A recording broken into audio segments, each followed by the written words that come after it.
All Tripura judo অ্যাসোসিয়েশনের বৈঠক অনুষ্ঠিত হয় রবিবার রাজধানীর এনএসআরসিসিতে। ওই বৈঠক এদিনে বৈঠকে অ্যাসোসিয়েশনের সমস্ত জেলার কমিটির সভাপতি সম্পাদক সহ রাজ্য কমিটির সকল সদস্য উপস্থিত ছিলেন অ্যাসোসিয়েশন সভানেত্রী বিধায়িকা অন্তরাদেব সরকার। বৈঠকে রাজ্যের জুডো খেলাকে জেলা স্তরে সম্প্রসারিত করার জন্য বিস্তারিত আলোচনা হয়। গ্রামীণ স্তর থেকে খেলোয়াড়দের তুলে এনে রাজ্য ও জাতীয় স্তরে প্রতিষ্ঠিত করার লক্ষ্যেই এই সিদ্ধান্ত নেওয়া হয়েছে। এদিন বৈঠক শেষে সংস্থার সভানেত্রী বিধায়িকা অন্তরাদেব সরকার এই সংবাদ জানিয়েছেন।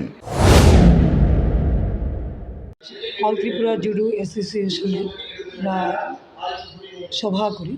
এই সভা সিদ্ধান্ত নেওয়া হয়েছে আগামী দিন আমাদের সারা ত্রিপুরা রাজ্যে প্রত্যেকটা ডিস্ট্রিক্টে যে গ্রামের বিভিন্ন ছেলেমেয়েরা আছে তাদের কিভাবে আমাদের স্টেট লেভেল তো আছে এবং জাতীয় স্তরের জন্য আন্তর্জাতিক স্তরের জন্য আমাদের ছেলেমেয়েদের আগামী দিন যে তাদের ভবিষ্যৎ জুডো খেলা বা আমাদের ত্রিপুরা রাজ্যের যে সম্মান ঐতিহ্য যে জুডো খেলার ঐতিহ্য আগামী বিগত দিনে ছিল কিন্তু দীর্ঘ দিন ধরে একটু গ্যাপ আছে, তো এটাকে যেন আমরা আগামী দিন উঠিয়ে নিতে পারি। আমাদের আজকে সারা ত্রিপুরা রাজ্যের যে কমিটি আছে এই কমিটির মিটিং হয়েছে, এর সাথে আমাদের যারাই আছেন বা ডিস্ট্রিক্টের প্রেসিডেন্ট সেক্রেটারিও আছেন।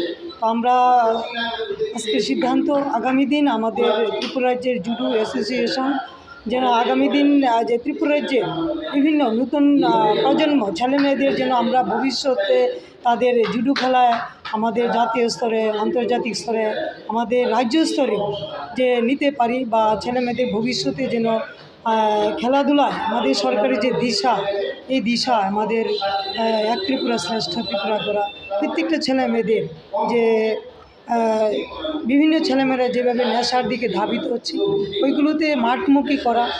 Bureau report, as Bharat live 24 hours.